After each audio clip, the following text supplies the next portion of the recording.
Hello guys, we are going to study today Bail Act of IPC, and before starting I guess we all should know the basic elements of any what exactly is Bail Act or what is there.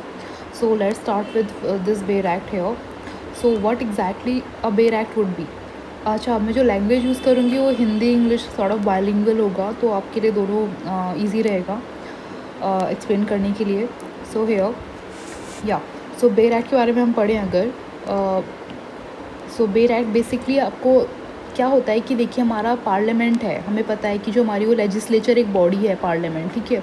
वो legislature जो हमारी body है वो बनी कैसे, हमारी president Rajya Sabha Lok Sabha से. अब कोई भी मैटर है, किसी भी चीज़ का एक्ट लाना है, पहले बिल पेश होता है, फिर एट द एंड एक्ट पास होता है, तो वो हमारा काम कौन करता है, लेजिस्लेचर करता है. अब जो उस काम को लेजिस्लेचर कर रहा है तो जिस लैंग्वेज में उसको पास कर रहा है जैसे कोई भी एक्ट है और वो जब वो पास हुआ तो किस वो लैंग्वेज में पास हुआ है, जो ये लैंग्वेज है ना, ये लैंग्वेज ये हमारी बेर एक्ट होती है, ठीक है.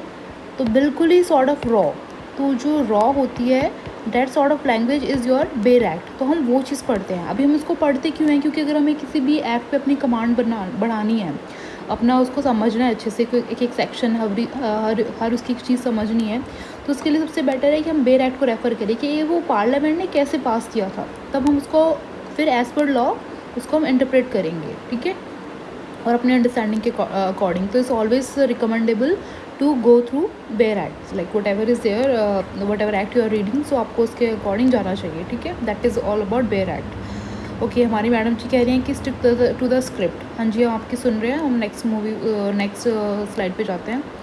सो अभी जैसे मैंने आपको बताया था कि हम बेर एक्ट के अंदर हमारा जो एक्ट है, हम यहाँ पे आईपीसी पढ़ रहे हैं, उसको पढ़ेंगे. तो आईपीसी के अंदर उसका थोड़ा सा हम बैकग्राउंड जान लेते हैं कि आईपीसी के अंदर है क्या क्या. तो जो हमारा first draft of Indian penal code, आपको पता ही होगा, ये जो आईपीसी है ये हमारा एक पीनल कोड है, ठीक है, दंडनीय ये हमारा एक एक्ट है. और first draft of Indian penal code was prepared by the first law commission. तो हमारे यहाँ लॉ कमीशन ने, तो जो फर्स्ट लॉ कमीशन था उसने इसको प्रिपेयर किया था, और इट वाज चेयर्ड बाय, और इसको चेयर्ड किसने किया था फर्स्ट लॉ कमीशन को, थॉमस बैबिंगटन मैकॉलॉय, ठीक है. आई होप मैं इसको प्रोनाउंस सही कर रही हूँ, पर जो इन्होंने इसको शेयर किया था, तो ये नाम थोड़ा सा हमारे लिए इम्पॉर्टेंट है. फर्स्ट लॉ कमीशन में इन्होंने इसको चेयर किया था बेस्ड ऑन, उन्होंने कहाँ से, इसका कोई ना कोई तो उनको बैकग्राउंड चाहिए ना इसको रेफ़र करने के लिए. तो उन्होंने रेफरेंस कहाँ से लिया, इसका simple codification of law of England, obviously British rule कर रहे थे तो इंग्लैंड से आएगा. प्लस उन्होंने थोड़े बहुत अपने एलिमेंट जो अपने कहाँ से लिए थे, वो Napoleonic code and Louisiana civil code से लिए थे, ठीक है. ये कोड है यहाँ पे, या तो उन्होंने कोड से यहाँ से लिए थे. तो ये थोड़ा सा आपको जस्ट फॉर नॉलेज पता होना चाहिए, ठीक है. तो ये हमारे डॉगी जी यहाँ बैठे हैं, इनको भी हम टाटा बाय बाय करते हुए नेक्स्ट चलते हैं. हाँ जी, तो अभी क्या हुआ था, जो हमारा फर्स्ट जो ड्राफ्ट है हमने इसको कब फिर पेश किया, गवर्नर जनरल थे जो हमारे, उन्होंने इसको पेश किया था 1837 में.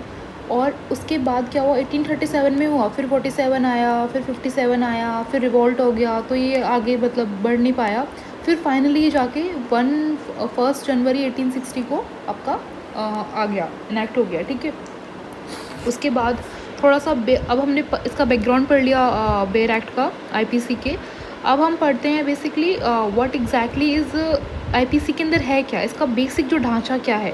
तो उसके अंदर टोटल सेक्शन कितने हैं, 511 सेक्शन है. अच्छा, यहाँ पे एक टर्म है ये सेक्शन, तो सेक्शन आई होप आपको थोड़ा सा मैं बता देती हूँ. देखिए हमारा जो बेसिक कोई भी चीज़ का सोर्स क्या है, हमारा कॉन्स्टिट्यूशन है, ठीक है ना. कॉन्स्टिट्यूशन हमारा किसी भी चीज़ का सोर्स है, तो कॉन्स्टिट्यूशन के अंदर हम क्या पढ़ते हैं, आर्टिकल्स. और जब आर्टिकल्स के इस कॉन्स्टिट्यूशन के बेस पे आर्टिकल्स हैं, और आर्टिकल से ही हमारे सेक्शन, हमारे एक्ट बनते हैं, और उन एक्ट के अंदर जो चीज़ें डिफाइन होती हैं उनको हम सेक्शन से डिफाइन करते हैं, ठीक है.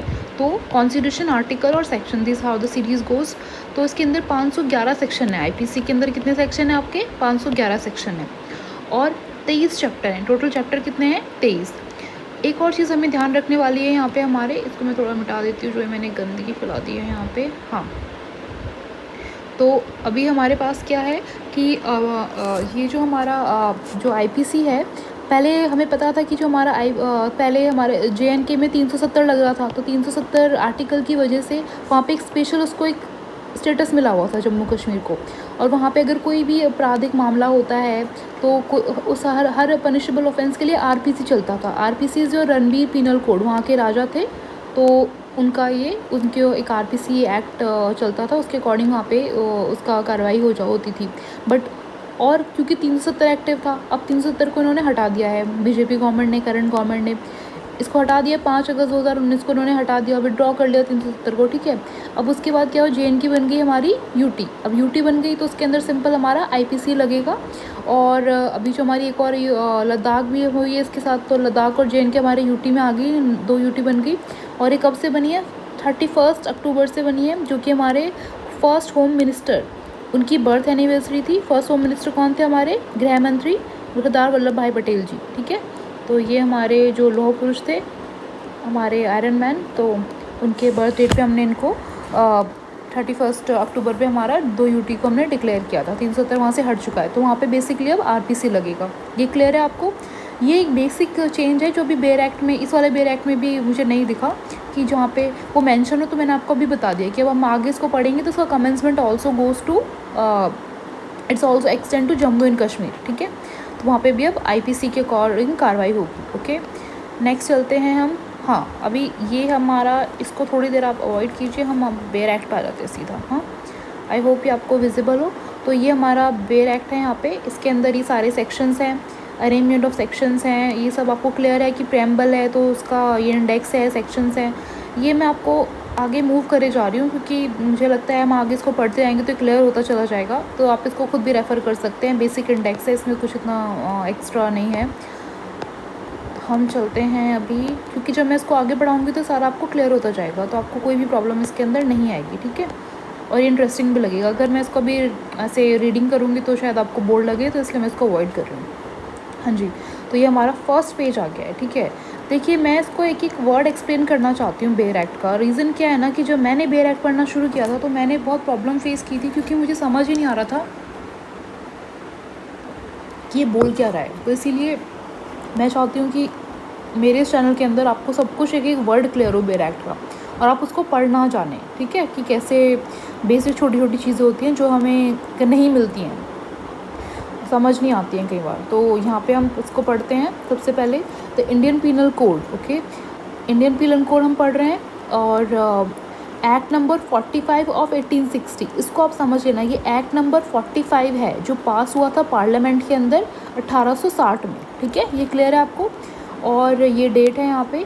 और चैप्टर 1 हम पढ़ रहे हैं, इंट्रोडक्शन पार्ट है, इसमें तो कोई प्रॉब्लम नहीं होगी। अपर पार्ट में नीचे आ जाओ, प्रेम्बल की बात करते हैं, वेयर इट इज़ एक्सपीडियंट। तो देखिए यहाँ पे क्या बोल रहा है ये, मैंने छोटे छोटे कुछ वर्ड्स हैं जो मुझे लगता है कि शायद हो सकते हैं प्रॉब्लमेटिक, तो मैंने उनको एक्सप्लेन किया हुआ है यहाँ पे। अगेन एक्ट नंबर 45 ऑफ 1860, ये क्लियर है कि एक्ट नंबर 45 था जो हमारा पार्लियामेंट के अंदर क्लियर हुआ था, ठीक है, और पार्लियामेंट ने पास किया था।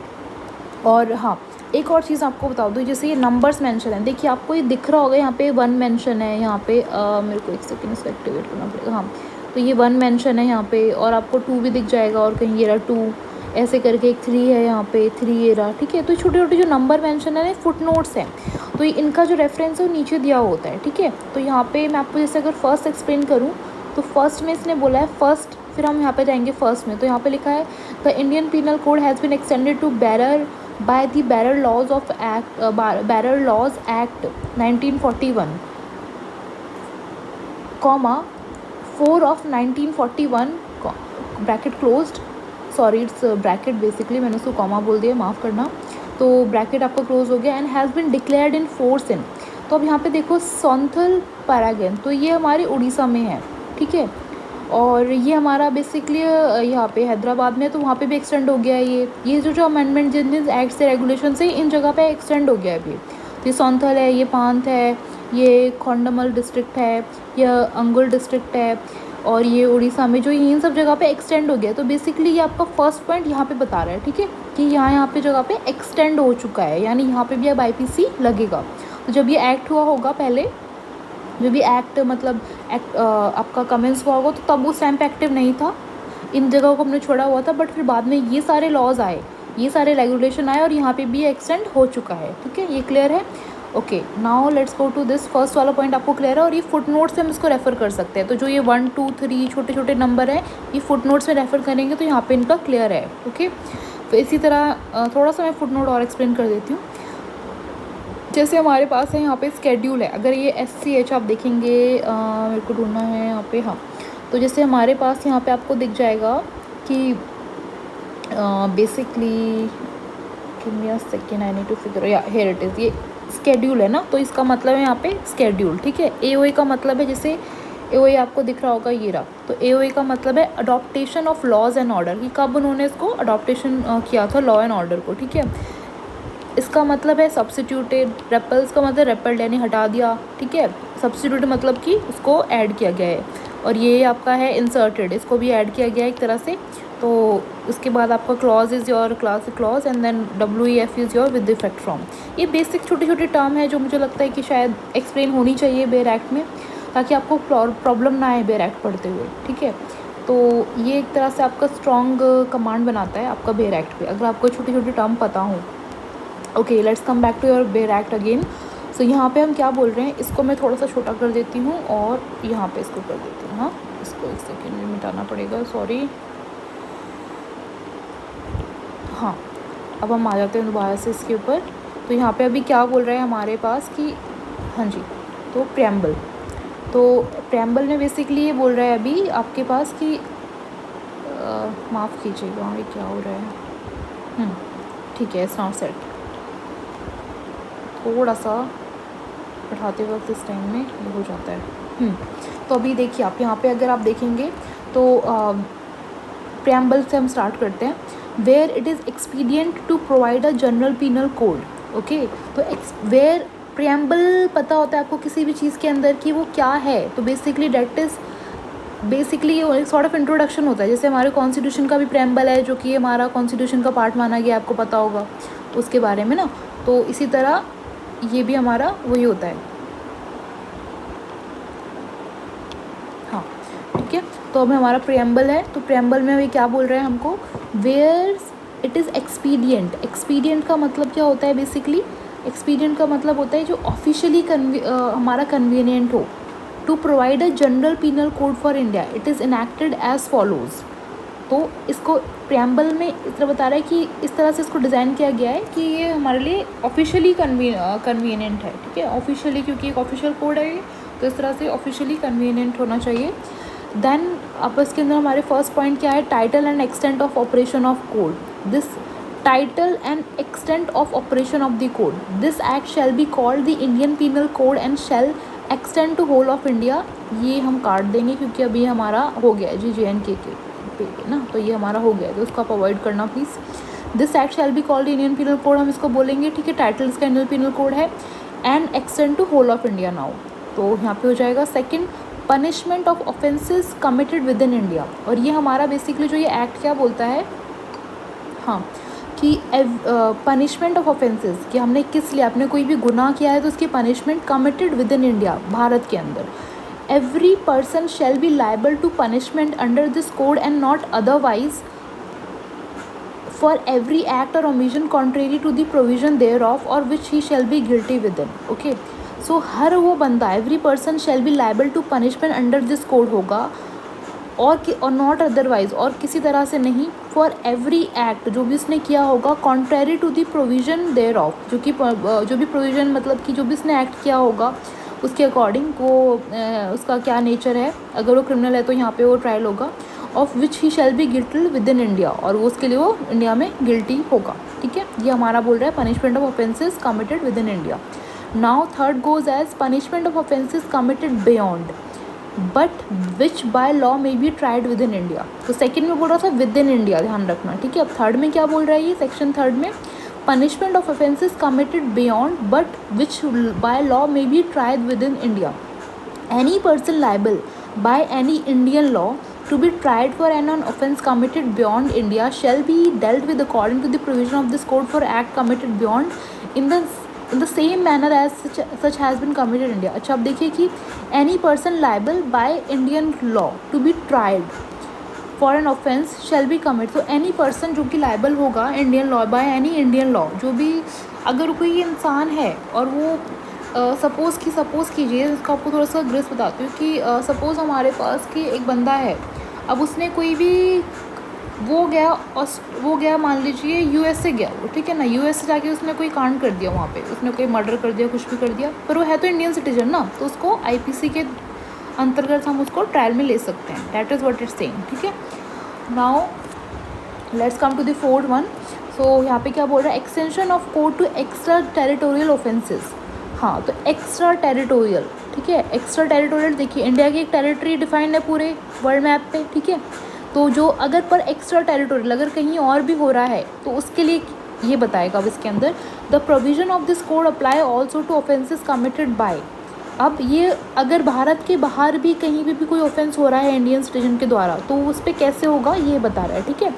Any citizen of India in any place without and beyond India.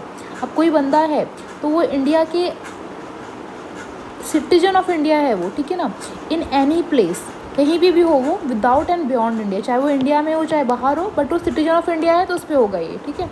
Any person on any ship और aircraft registered in India where, हाँ, तो अब देखिए, अब कोई भी पर्सन हो, अब एनी पर्सन का मतलब समझ लो, पर्सन मीन्स कि चाहे वो यूएसए का हो चाहे वो ऑस्ट्रेलिया का हो, पर ऑन एनी शिप, वो किसी भी शिप या एयरक्राफ्ट में है जो कि कहाँ रजिस्टर्ड है, इंडिया के अंदर रजिस्टर्ड है, ठीक है ना, समझ गए ना। अब तो बंदा किसी भी कंट्री का है, बट अगर वो किसी शिप या एयरक्राफ्ट पे है जो कि इंडिया के अंदर रजिस्टर है तो उस पर भी आईपीसी अप्लाई होगा। ये क्लियर है आपको। थर्ड क्या बोल रहा है, any person in any place without, any person in any place and without and beyond India committing offences targeting a computer resource located in India. हाँ जी, अब ध्यान रखना आपकी, वो कहीं भी बैठ के कोई भी कमांड कर रहा है, पर जो कंप्यूटर सोर्स है ना, रिसोर्स है, वो कहाँ पे इंडिया में लोकेटेड है, ठीक है ना, तो वो कहीं भी कुछ कर रहा है, पर जिसका कंप्यूटर सोर्स है अगर वो इंडिया में है तो वो भी आईपीसी के अंतर्गत आ जाएगा। ओके, ये कंप्यूटर सोर्स की मुझे डेफिनेशन है, वो हम आगे डेफिनेशन में देखेंगे तो हमें वो क्लियर हो जाएगा, मतलब यहाँ पे आईपीसी में सब कुछ डिफाइन है, ठीक है। अच्छा, नेक्स्ट है आपका the word offence includes every act committed outside India which if committed in India would be punishable. हाँ, द वर्ड ऑफेंस जो है ना, ऑफेंस का मतलब यहाँ पे बताया इसने, includes every act committed outside India, जो कि इंडिया के बाहर भी कमिट हुआ है, if committed in India would be punishable under, ठीक है ना। तो कोई भी जो ऑफेंस हुआ है includes every act outside India, कोई भी एक्ट बाहर कमिट हुआ हो तो वो भी ऑफेंस में काउंट हो जाएगा। तो ऑफेंस की जो डेफिनेशन है इसने बहुत ब्रॉड दिया है, तो ऑफेंस है जी, ठीक है ना, ऑफेंस लिखा है मैंने, ये ऑफेंस को आपने कहीं भी हो गया हो, ये इंडिया है, अब वो यहाँ हो गया चाइना में, वो पाकिस्तान में हो गया, कहीं भी हो गया तो वो भी आईपीसी के अंतर्गत आ जाएगा, ये ऑफेंस बोल रहा है, ठीक है ना। तो ये हमारा बेसिकली ये है इसके अंदर। अब उसके बाद हम नेक्स्ट पेज पे चलते हैं, तो नेक्स्ट पेज पे हमारा है ये वाला नेक्स्ट। हाँ जी, तो इसमें मैं थोड़ा सा ये मैंने थोड़े से और एक्सप्लेन किए हुए थे, इसको मैं शॉर्ट करके बता देती हूँ। हाँ, ये रहा। सो एक्सपीरियंट का ऑफिशियली कन्वीनियंट, ठीक है। डेट ऑफ, उसके अंदर एक वर्ड आया तो उसका मतलब होता है फ्रॉम, तो ये थोड़ा लीगल टर्म के वर्ड हैं, आपको पता होने चाहिए। अभी हमारा एक टाइम आएगा म्यूटिनी, दैट्स का मतलब है रेबेलियन, और डिसर्शन मतलब कि अगर कोई भी आपने ऑफिशियल इन्फॉर्मेशन नहीं दी है और आप डिसअपेयर हो गए हैं तो डैट इज़ योर डिसर्शन। अभी हम उसको नेक्स्ट सेक्शन में देखेंगे तो आपको ये क्लियर हो जाएगा कहाँ से कनेक्ट हो रहा है। ओके, नेक्स्ट बोल रहा है बी, एक्सप्रेशन ऑफ, अभी हम सेक्शन 4 का बी क्लॉज पढ़ रहे हैं, द एक्सप्रेशन कंप्यूटर। सो अभी क्या है,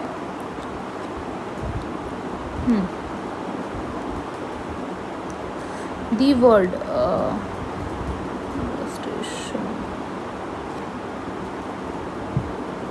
एक सेकेंड माफ कीजिएगा,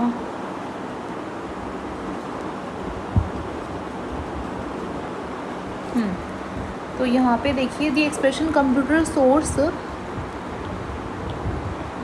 हाँ, the expression computer source resource shall have the meaning assigned to clause of subsection 1 of section 2 of the Information Technology Act। तो यहाँ पे बोल रहा है कि हमें आईटी एक्ट को रेफ़र करना पड़ेगा कंप्यूटर रिसोर्स की डेफिनेशन देखने के लिए, ठीक है। तो वो हम जब आईटी एक्ट पढ़ेंगे तो उसके अंदर हम उसको देखेंगे। तो क्या होता है ना, देखिए कोई भी जो एक्ट है, चाहे वो सीआरपीसी हो चाहे वो आईपीसी हो या फिर जो उन्होंने बताया भी, तो ये सारे जो हमारे इन्फॉर्मेशन टेक्नोलॉजी एक्ट है सारे इंटरकनेक्टेड होते हैं, इनकी डेफिनेशन हमें क्योंकि नीड होती है ना।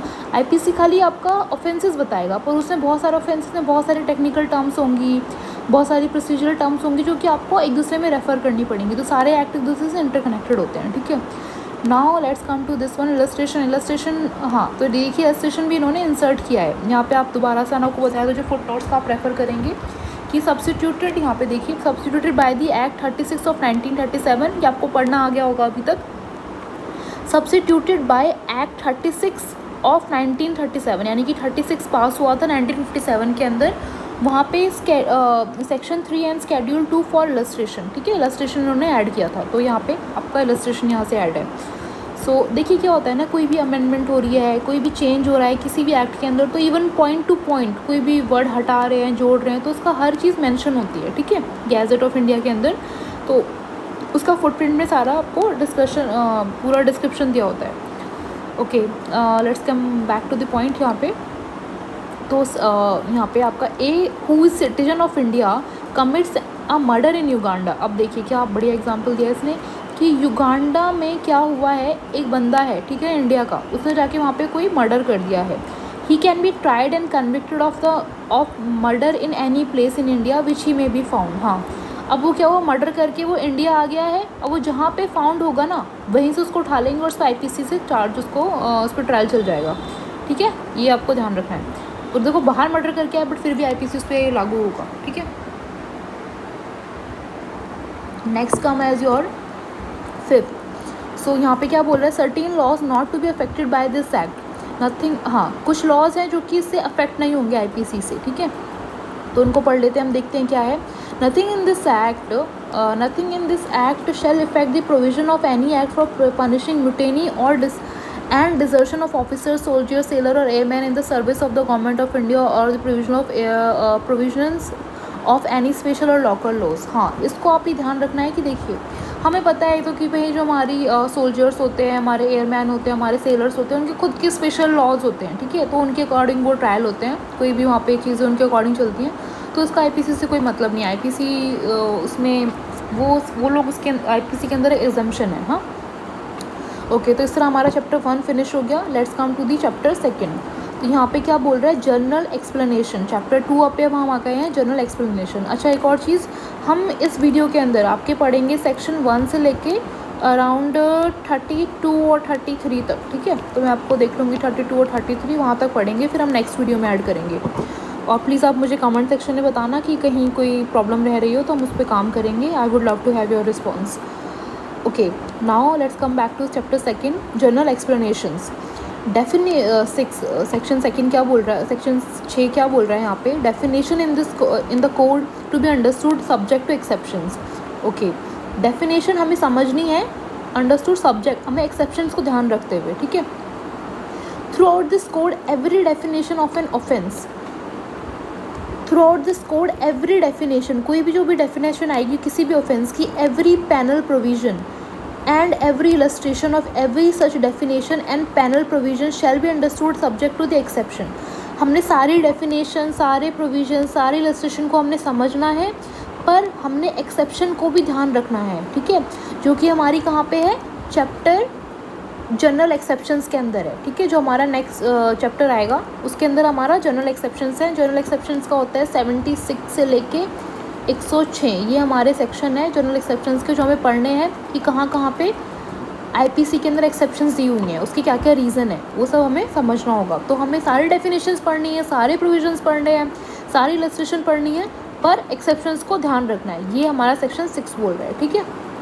ओके जी, अब वो जैसे फॉर एग्जाम्पल इसने इलस्ट्रेशन में दिया हुआ है, uh the section in this code which contain definition of offences do not express that a child under 7 years of age cannot commit such offences, okay, but the definition are to be understood subject to the general exception which provides that nothing shall be an offence which is done by a child under 7 years of age। अब देखिए क्या बोल रहा है, ये बड़ी अच्छी बात बोली इसने बोला है कि जो एक्सेप्शंस हैं वो क्या बोलते हैं कि 7 साल का बच्चा जो होता है, ठीक है, जनरल एक्सेप्शन में हम पढ़ेंगे कि वो ये बोलता है, वो ये नहीं बोलता कि ये बच्चा क्राइम नहीं कर सकता, ये बच्चा क्राइम कर सकता है, 7 साल की उम्र तक का बच्चा क्राइम कर सकता है, ठीक है, बट वो IPC के अंदर वो एक्सक्यूजेबल है, वो एक्सेप्शन है, ठीक है, वो हमारा जनरल एक्सेप्शन के अंदर पता चलता है।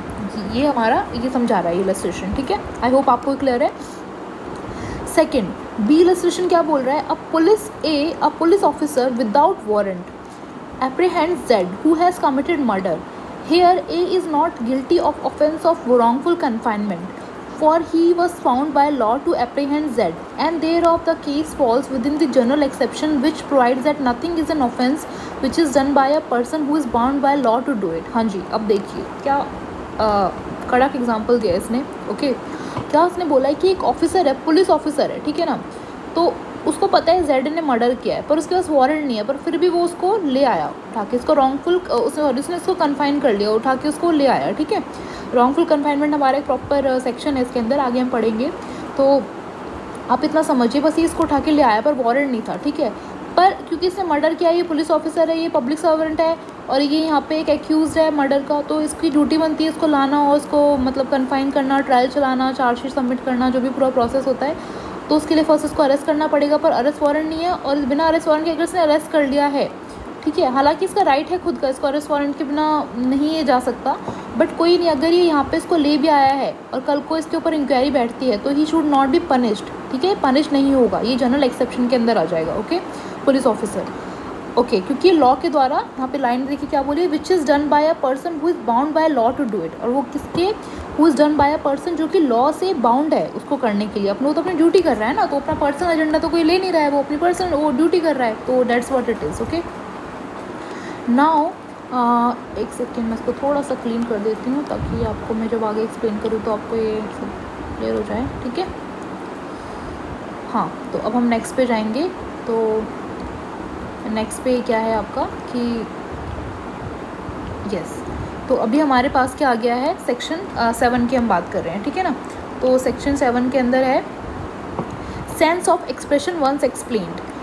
Okay, every expression which is explained in any part of this code is used in every part of this code in conformity with the explanation. देखिए, अब कोई भी हम यहाँ पे सेंस ऑफ एक्सप्रेशन, अगर हमने कोई भी हम यहाँ पे चीज़ एक्सप्लेन कर रहे हैं, चाहे वो सेक्शन है, चाहे वो प्रोविजन है, चाहे वो इलस्ट्रेशन है, तो उसको हमेशा हमने कन्फर्म करना है एक्सप्लेनेशन के साथ, तब हमें वो बेटर क्लियर होगा. तो यहाँ पे सेक्शन 7 के अंदर डिफाइन है. ठीक है, so is use in every part of this code is conformity with the explanation. ये चीज़ आपको ध्यान रखनी है, ये नहीं कि आपने कोई भी अपनी तरफ से सेंस लगा लिया, नहीं, आपको एक्सप्लेनेशन को ध्यान में रखते हुए उसको समझना है और फिर उसका इंटरप्रिटेशन उस हिसाब से करना है. Okay, now comes as your 8 gender. The pronoun he and its derivative are use of any person whether he. इसको मैं एक सेकेंड, हाँ, इसको मैं भी क्या करती हूँ, थोड़ा शॉर्ट कर देती हूँ और थोड़ा बड़ा हो जाएगा यहाँ पे स्क्रीन आपके लिए. यस, तो अभी क्या बोल रहा है ये कि yes, the pronounce he and is derivative. तो अब यहाँ पे प्रोनाउन है आपका, ठीक है, कौन है, ही, एंड इज डेरिवेटिव. डेरिवेटिव का मतलब आपको बता देते हैं, जैसे कि ही या फिर उसकी जगह पे अगर कुछ भी यूज़ करते हैं तो डेरिवेटिव हो गया वो. ठीक है, the pronoun he and is derivative are use of any person whether male और फीमेल. यहाँ पे इस तरह से इसको हम जेंडर को समझेंगे. नेक्स्ट आपका बोल रहा है 9 number, unless the contrary appears. जब तक कि आपको कोई एक्सेप्शन ना दिखाया हो, contrary appears from the context, words importing the singular number include the plural number and the word importing the plural number include the singular number. हाँ, तो यहाँ पे जब तक कि आपको अगर बताया ना गया अलग से, unless the contrary appears from the context, ठीक है, अगर वो अलग नहीं दिख रहा है तो हमें इसको समझना कैसे है, words importing the singular number include the plural number. तो कोई भी अगर हम वर्ड लगा रहे हैं तो उसके अंदर हम उसको मानेंगे कि जो कोई वर्ड है, सपोज हम बोलते हैं जैसे कि singular number include the plural number. हाँ, तो कोई भी सिंगुलर नंबर है ना, तो 2, तो हम उसको प्लूरल नंबर की तरह ही मानेंगे, and vice versa. The words importing plural number, अगर हमारा कोई भी प्लूरल नंबर है तो हमने उसको कैसे मानेंगे, हम सिंगुलर नंबर की तरह मानेंगे, वाइस वर्सा. इसको आपको इस तरह से समझना होगा. देन सेक्शन 10 आपका बोल रहा है man and women. The word man denotes a male human being. ठीक है, मैन किसको डिनोट करता है, मेल ह्यूमन बीइंग को, ऑफ एनी एज, कोई एज उसके अंदर डिफाइन नहीं है. The word women denotes a female human being of any age. ठीक है, यहाँ पे क्लियर हो गया. नेक्स्ट आपका person. The word person includes any company. अब जो पर्सन है, देखिए लीगल लैंग्वेज के अंदर क्या है कि जो पर्सन है, the word person includes any company, association और body of person whether incorporated और नॉट. तो पर्सन की जो डेफिनेशन है लीगल टर्म्स में बहुत ब्रॉड है, वो खाली ह्यूमन बींग से रिलेटेड नहीं है, उसके अंदर कंपनीज भी आती हैं उसके अंदर एसोसिएशंस भी आती हैं, बॉडी ऑफ पर्सन्स भी आता है, ठीक है, वो सारा, और ये सब आपका इन्वॉल्व होता है। तो आपको एक चीज़ ध्यान रखना है, पब्लिक, तो word public includes any class of public और एनी कम्युनिटी, ठीक है। तो पब्लिक का मतलब कि कोई भी क्लास, तो इसमें जैसे कि हम बोल सकते हैं कि फॉर एग्जांपल मैं कर लूँ रिलीजन के ऊपर, तो ये मुस्लिम कम्युनिटी हो गई, ये हिंदू कम्युनिटी हो गई, ये क्रिश्चियन कम्युनिटी हो गई, वो सब हमारा किसके अंदर आ जाएगा, पब्लिक के अंदर आ जाएगा, ठीक है ना, एनी क्लास। नाउ सेक्शन जो 13 है वो रिपेल्ड हो चुका है, ठीक है, ओमिटेड हो चुका है। अडॉप्टेशन ऑफ, मैंने आपको बताया था AO का मतलब क्या है, adaptation of law and order 1950, okay. Now comes as your section 14, तो सर्वेंट ऑफ गवर्नमेंट, यहाँ पे क्या बोल रहे हैं, द सर्वेंट ऑफ गवर्नमेंट के बारे में बता रहे हैं। The word servant of government denote any officer और सर्वेंट कंटिन्यूड अपॉइंटेड और employed in India by under the government of India, ठीक है ना। कोई भी गवर्नमेंट सर्वेंट है, कोई भी हमारे यहाँ 100 तरह की मिनिस्ट्री हैं, तो उसके अंदर भाई बहुत सारे डिपार्टमेंट होते हैं, उनके अंदर बंदे हम हायर करते हैं, तो वो सारी मिनिस्ट्री किसकी हैं, गवर्नमेंट की हैं, तो गवर्नमेंट के अंदर बंदे कहाँ कहलाएंगे, सर्वेंट ऑफ गवर्नमेंट कहलाएंगे, ठीक है। अच्छा 15-16 आपका रिपेल्ड है, तो इसको हम हटा देते हैं। अच्छा उसके बाद हम जाते हैं नेक्स्ट पे। नेक्स्ट आ गया आपका 17, तो यहाँ पे आपको गवर्नमेंट बोला हुआ है। The word government denotes the central government और the government of the state. तो हमें पता ही है कि भाई हमारे इंडिया के अंदर कैसी हमारी गवर्नमेंट है, इंडिया के अंदर, हाँ sorry,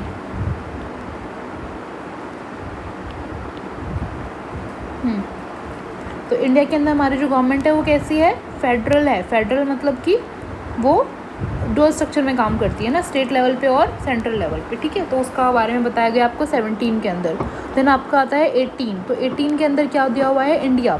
India means the territory of India excluding, ये एक्सक्लूडिंग अब हट जाएगा यहाँ से, ठीक है, आपको थोड़ा ध्यान रखना होगा क्योंकि अपडेटेड नहीं है ये वाला बेर एक्ट। तो 370 अब हट गया है, तो भैया इंक्लूडिंग हो जाएगा, अब एक्सक्लूडिंग नहीं, अब इंक्लूडिंग है, ठीक है।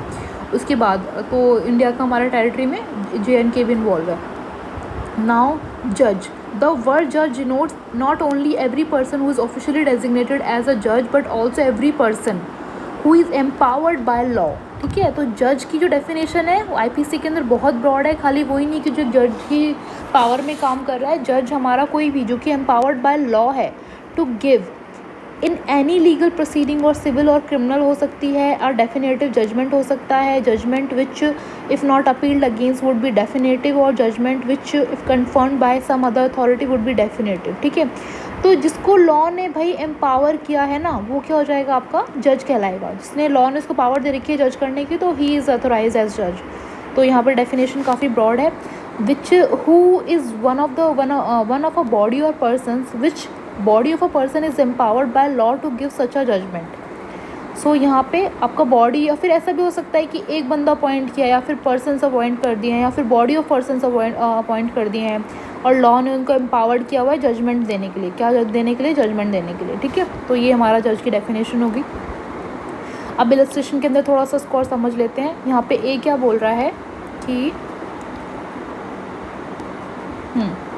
तो ए क्या बोल रहा है यहाँ पे कि देखिए, अ कलेक्टर आपको पता है ना कौन होते हैं, ये UPSC क्लियर करके आते हैं, IAS, ठीक है।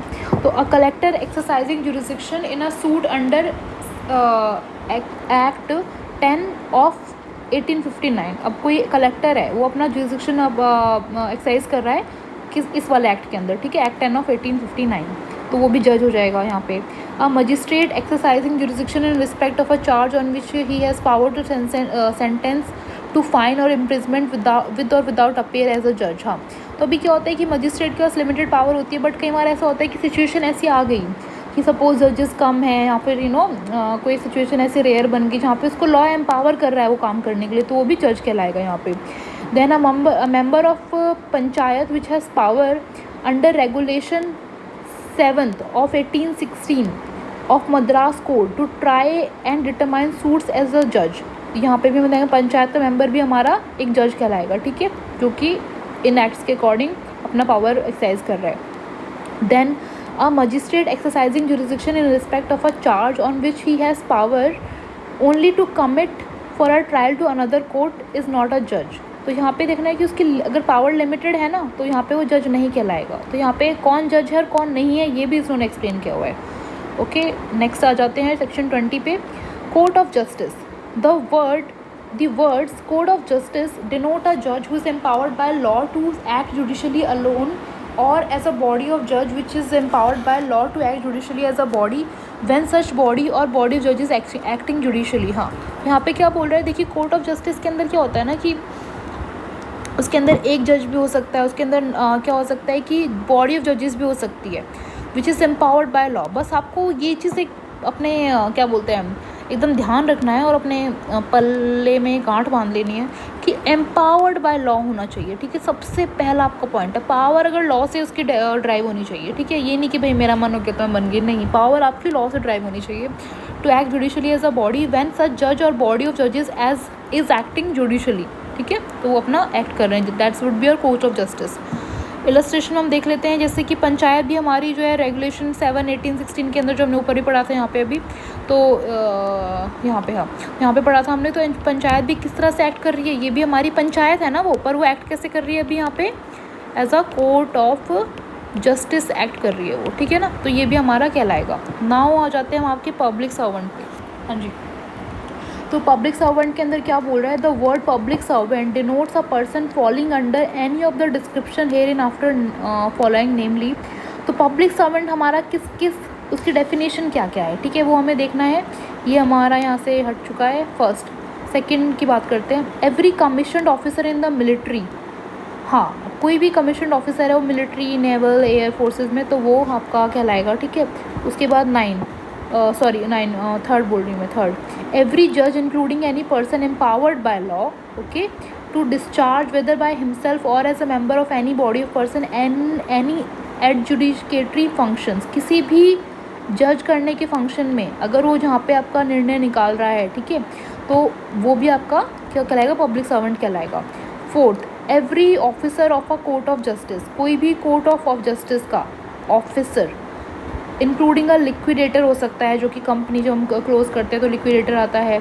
फिर रिसीवर हो सकता है, कमिश्नर हो सकता है. Whose duty it is as such officer to investigate और report on any matter of law और फैक्ट और टू मेक ऑथेंटिकेट और कीप एनी डॉक्यूमेंट और टू टेक चार्ज और dispose of any property or to execute any judicial process or to administer any oath or to interpret or to preserve order in the court, and every person specially authorized by law by a court of justice to perform any act of such duties. ठीक है, तो इसके अंदर से इतने सारे हमारे functions होते हैं पब्लिक सर्वेंट के, उनमें से कोई भी सा भी वो फंक्शन कर रहा है, ठीक है, एम्पावर्ड बाय लॉ है, तो वो आपका पब्लिक सर्वेंट कहलाएगा. Fifth, every juryman, assessor, member of panchayat assisting a court in court of justice और पब्लिक सर्वेंट. ठीक है, ये आपका पब्लिक सर्वेंट कहलाएंगे. नेक्स्ट आ जाएगा आपका अब नेक्स्ट आ जाता है आपका, यहाँ पे हम देखते हैं, हाँ, 6 के अंदर क्या बोलता है आपका,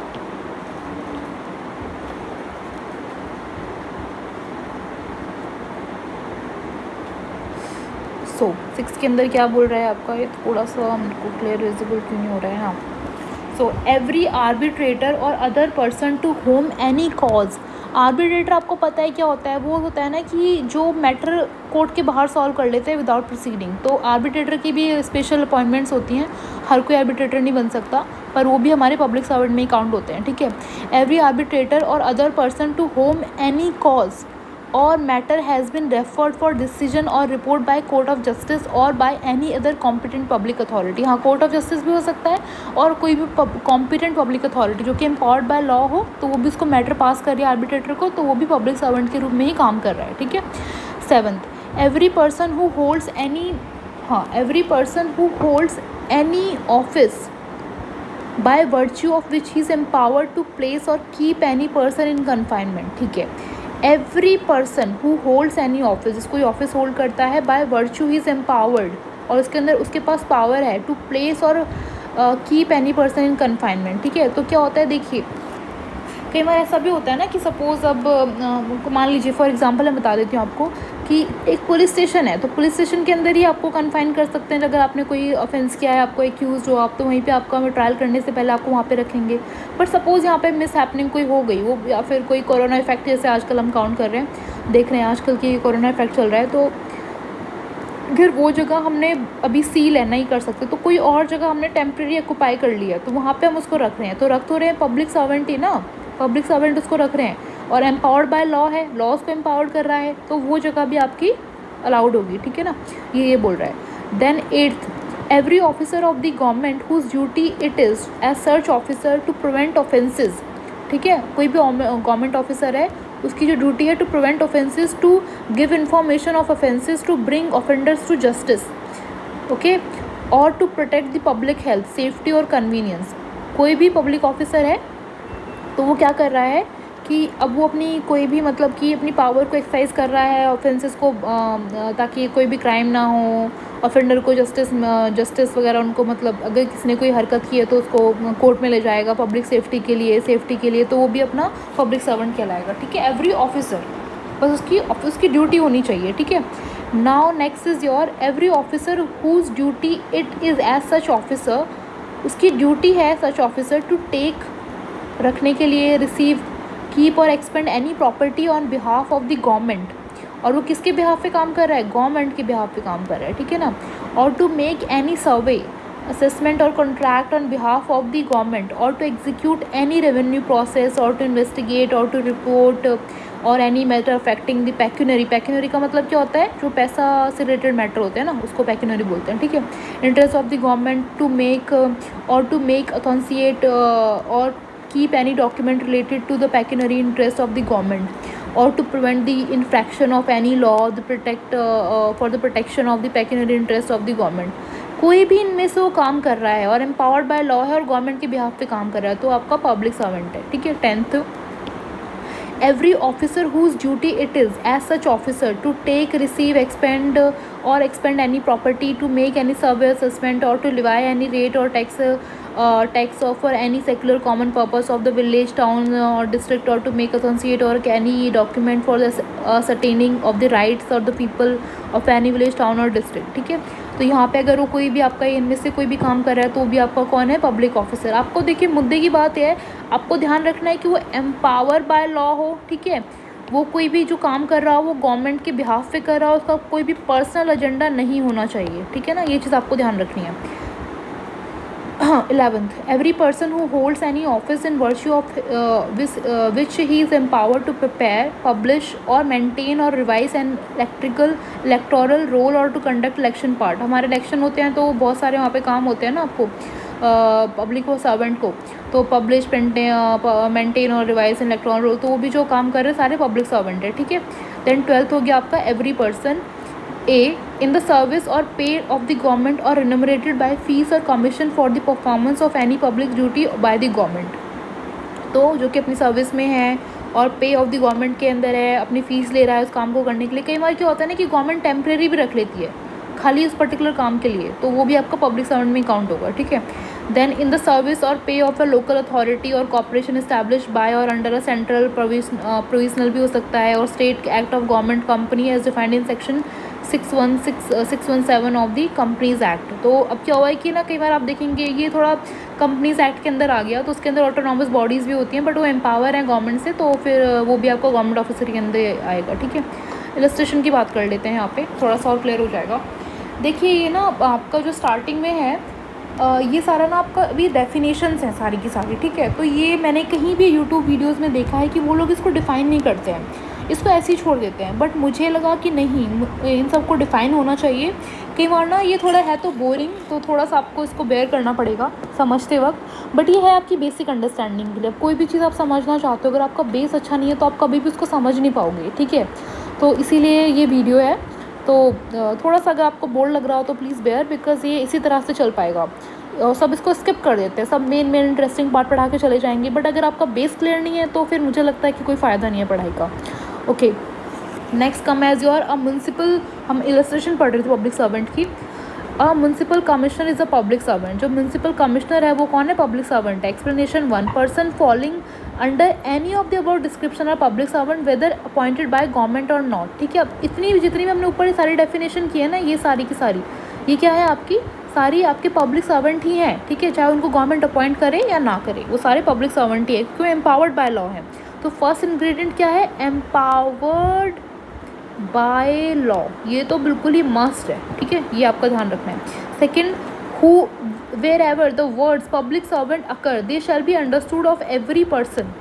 okay, wherever the words public servant occur, जहाँ भी पब्लिक सर्वेंट वर्ड आएगा, they shall be understood of every person who is in actual position of the situation of a public servant. तो उसके पास अभी पोजिशन है किस situation की as a public servant, whatever legal defect there may be in his right to hold that situation. अब वो उसके पास कोई भी लीगल डिफेक्ट होना चाहिए उस पावर को होल्ड करने के लिए, ठीक है. That's how the public servant will act. Explanation third, the word election. The word election denotes an election for the purpose of selecting members of any legislative. हाँ, तो जो आपका word है हमारा election है, वो क्या करता है, denotes an election for the purpose of selecting member of the legislative, municipal or other public authority of whatever character. The method of selection to which is or under any law prescribed as by election. तो आपके election में हम देखते हैं कि हमारा legislative आते हैं, म्यूनसिपल आते हैं, तो और पब्लिक अथॉरिटी आती है, तो वो जो भी अपना काम करते हैं मेथड ऑफ सिलेक्शन वगैरह, वो आपका पब्लिक सर्वेंट के अंदर ही आता है, ठीक है. अच्छा, पब्लिक सर्वेंट अब यहाँ पे हो गया आपका ख़त्म. नेक्स्ट आ जाता है आपका 22nd मूवेबल प्रॉपर्टी. हाँ जी, सो मूवेबल प्रॉपर्टी है, ध्यान रखना, प्रॉपर्टी मूव कर रही है, ठीक है, वर्ड का ध्यान रखना है थोड़ा सा. The words movable property are intended to include corporeal property of every description except land and the things attached. पहले हम यहाँ तक देख लेते हैं. The words movable property are intended to include corporeal मतलब कि जिसको आप छू सकते हैं, ठीक है ना, जिसको हम छू सकते हैं. प्रॉपर्टी ऑफ एवरी डिस्क्रिप्शन, तो वो सारी प्रॉपर्टी जिनको हम छू सकते हैं, जो मूव हो सकती हैं, वो आपकी मूवेबल प्रॉपर्टी के अंदर आ जाएंगी, ठीक है. प्रॉपर्टी की डेफिनेशन बहुत बड़ी है, ओके. तो उसके अंदर आपका टेंजिबल आती हैं, इंटेंजिबल आती है, जिसको आप छू सकते हैं, जिसको आप नहीं छू सकते, तो वो वाली भी होती है, पर आपकी वो प्रॉपर्टी हैं, ठीक है. Okay, except land and the things attach to the earth और permanently fastened to anything which is attach to, जो भी लैंड हो गई आपकी या फिर जो चीज़ आपकी अटैच है अर्थ से, वो आपकी मूवेबल प्रॉपर्टी में नहीं आएगी, बाकी सब कुछ आपका मूवेबल प्रॉपर्टी के अंदर आएगा, ठीक है. ओके, रॉन्गफुल गेन पे आ जाते हैं अब. Wrongful gain is by unlawful means, आपने ना किसी भी इलीगल तरीके से कोई प्रॉपर्टी गेन कर लिया to which the person gaining is not legally entitled. Suppose एक ज़मीन है भैया, है ना, ज़मीन को जाके मैंने कब्जा लिया, पर उसका ऑनर तो कोई और है पेपर मैंने उसको कब्जा लिया जाके, तो मैंने रॉन्गफुल गेन किया, क्योंकि मैं तो उसकी ऑनर नहीं हूँ ना, उसका लीगली तो मैं उसके लिए एंटाइटल नहीं हूँ, तो इसलिए वो आपका रॉन्गफुल हो जाएगा.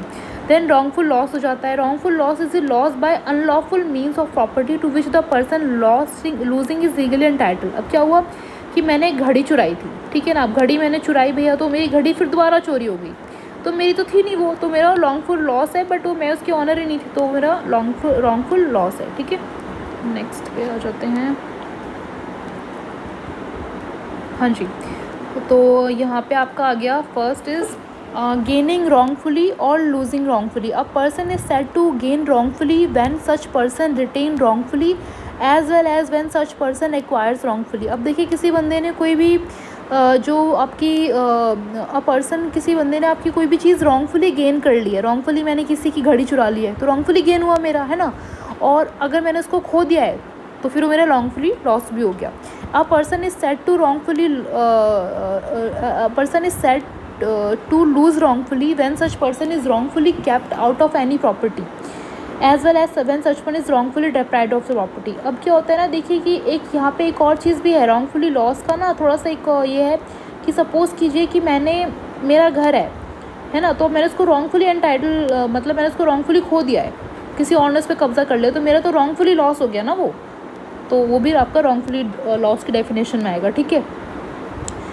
24 इज़ डिसऑनेस्टली. अब डिसऑनेस्टली तो ऑनेस्टली तो पता ही है, ये तो हम बचपन से सुनते आ रहे हैं कि ऑनेस्टली होता क्या है, ठीक है. तो डिसऑनेस्टली का हम देखते हैं अभी. डिसऑनेस्टली क्या बोलता है आपका, एक सेकेंड, ये मेरी पेंसिल दोबारा से ऐसी उठी है, हाँ, इसको हम देख लेते हैं. तो ये क्या बोल रहा है आपका, रॉन्गफुली डिसऑनेस्टली की हम बात कर रहे हैं. तो डिसऑनेस्टली के अंदर क्या हुआ, whoever does anything with the intention of causing wrongfully gain to one person or wrongfully loss to another person is said to do that thing dishonestly. अच्छा, अब देखिए कि किसी भी इंसान ने with the intention of causing wrongfully gain. अब उसने कोई भी चीज़ रॉन्गफुली ले ली है या रॉन्गफुली किसी को दे दी है, ठीक है, तो उसने डिसऑनेस्टली किया है ना, उसकी तो इंटेंशन ही डिसऑनेस्टली है। इंटेंशन क्या है उसकी? डिसऑनेस्टली है, तो वो आपका डिसऑनेस्ट की डेफिनेशन के अंदर आ जाएगा। Fraudulently, a person is said to do a thing fraudulently if he does that thing with the intent to defraud but not otherwise. अब ध्यान रखना कि किसी ने धोखा करके किया है, ठीक है ना, तो अब सपोज़ कि मैंने क्या किया, धोखा, मैंने किसी को बोला कि भाई आपकी जो वो पर्सन है सेट, हाँ, तो इसके अंदर क्या किया मैंने कि आपके पास अगर मैंने कोई चीज़ आपको धोखा दे ली, मैंने आपको बोला कि मैंने आपके 500 रुपये ले लिए आपसे बोल के, पर मैंने आपको फिर बाद में दिए नहीं, तो धोखा हुआ ना एक तरह से, तो वो आपका फ्रॉडेंटली के अंदर कवर हो जाएगा, ठीक है ना। उसके बाद आपका आता है reason to believe. 26, a person is said to have reason to believe a thing. A person is said to have reason to believe a thing if he has sufficient cause to believe that thing but not otherwise। अभी किसी इंसान को क्या है कि उसने कोई भी डेफिनेशन है, कोई भी चीज़ आप उसको दिखा रहे हो, ठीक है, आप उसको दूर से दिखा रहे हो कि भाई तू देख वहाँ पे 2 किलोमीटर दूर पे, 2 किलोमीटर ज़्यादा हो जाएगा, हम इसको 10 मीटर ले लेते हैं, 10 मीटर दूर पे ना एक इंसान खड़ा है, तो उसको दूर से दिख रहा है यहाँ पे एक इंसान खड़ा है, उसको दिख रहा है वो, पर वो है असल में पुतला, ठीक है, पर उसको दिख रहा है कि वो इंसान खड़ा है, तो उसको मान लेगा वो, क्योंकि उसको क्या बोला इसने, उसको दिखा, उसको लगा कि वो इंसान है, वो दूर से उसका स्ट्रक्चर, उसका आउटसाइड जो उसका फ्रेम था उस तरह से था कि उसको लग रहा था कि वो इंसान ही है, तो उसने बिलीव कर लिया। ओके, तो ये आपका रीज़न टू बिलीव के अंदर आ जाएगा। Next is your 27। So property in possession of wife, clerk और सर्वेंट व्हेन, हाँ, अब आपको ध्यान रखना है कि प्रॉपर्टी ऑफ पोजेशन, तो पोजेशन का जो मैं आपको थोड़ा सा बता रही थी, पोजेशन क्या होता है, देखिए कि पोजेशन का मतलब बेसिकली ये है कि सपोज़ मैं जैसे कि मेरे पास, मैंने आपका एक पेन लिया, मेरा एक दोस्त है उसका नाम ए है, और मैंने उसका एक पेन ले लिया, ठीक है ना, तो उसका पेन मैंने ले तो लिया, तो अभी वो मेरे पास पोजीशन में है, मैंने उसको लिया हुआ है, बट मैं उसको ओन नहीं करती, मैं उसकी ऑनर नहीं, उसका ऑनर वही रहेगा, ठीक है ना। तो पोजीशन का मतलब ये होता है बेसिकली। और हमारे डेली लाइफ में क्या होता है, माँ के घर में हम लोग रह रहे होते हैं, बट हम उस घर को थोड़ी ना ऑन करते हैं, वो तो हमारे पेरेंट्स ऑन करते हैं, तो हम उसके ऑनर नहीं हैं, बट हम उसको पोजेस करके बैठे हुए हैं, ठीक है, तो वो उस टाइप से हमारा पोजीशन होता है। Property in position of wife, अब प्रॉपर्टी किसके पोजीशन में है, वाइफ के में है, क्लर्क के में है, या सर्वेंट के में है। तो when property is in position of a person wife, किसी की बीवी, क्लर्क हो गया, सर्वेंट हो गया, on account of that person, उस पर्सन के बिहाफ पे, it is that person position with in the meaning of this code. तो हम उसको मानेंगे कि वो उसी इंसान के पोजीशन में है, अगर उसके वाइफ के पास है, या फिर उसके वाइफ के पास है, क्लर्क के पास है, सर्वेंट के पास है, ठीक है, ये बोल रहा है as per law IPC। Now explanation, a person employed temporarily on a particular occasion in the capacity of a clerk or servant is a clerk or servant within the meaning of this section, ठीक है। तो कोई person employed हुआ temporary clerk के लिए, तो उसको हम एज उसको हम मानेंगे कि वो यहाँ पे अपॉइंट हो रखा है एज अ पोजीशन के अंदर, प्रॉपर्टी ऑफ पोजीशन के अंदर, ठीक है, तो वो सारी चीज़ों का ध्यान रखेगा। नेक्स्ट आपका आ गया counterfeit. A person is said to counterfeit who causes one thing to resemble another thing। अच्छा, तो अभी क्या हुआ कि एक इंसान है, a person is said to counterfeit who causes one thing to resemble another thing intending by means that resemble to practice deception or knowing that is likely to deceptive will be practiced। Okay, तो यहाँ पे क्या हुआ कि कोई हमें ऐसी चीज़ दिखा रहा है, ठीक है, जो हमें लग रही है कि वो सेम उस टाइप से है। अभी इसके अंदर हम, ये वीडियो थोड़ा ज़्यादा बड़ा हो रहा है, तो मैं इसको काउंटरफीट से स्टार्ट करती हूँ नेक्स्ट वीडियो में, ठीक है ना, क्योंकि फिर मैं इसको वहाँ से स्टार्ट करती हूँ। तो अभी 27 तक रखते हैं, फिर नेक्स्ट वीडियो में मैं यहाँ से स्टार्ट करती हूँ। तो हमारे सारे डेफिनेशन कवर करके फिर हम चलेंगे आपका आगे IPC पे as per bare act. Bare act हमारा हम कॉन्स्टेंट रखेंगे ताकि प्रॉब्लम हमें कोई ना आए। फिर हम आगे चल के इसमें जैसे हमारा बेयर एक्ट होगा एक टॉपिक का ख़त्म, तो मैं आपको MCQ दूंगी ताकि आपका इस टॉपिक पे प्रॉपर कमांड बन जाए। तो अगर आप कल को सपोज़ कोई भी एग्ज़ाम में बैठते हैं, आपका हो गया जुडिशरी हो गया, या कोई भी आपके गवर्नमेंट एग्ज़ाम हो गए, पोस्ट लॉ, तो आपको सारा कंसेप्ट क्लियर रहेगा, but as per bare act, ठीक है। अगर हमारा बेयर एक्ट सब कुछ क्लियर है तो हमें कोई प्रॉब्लम नहीं आएगी। Okay, thank you so much guys, let's connect in the next video, and please like and subscribe my channel.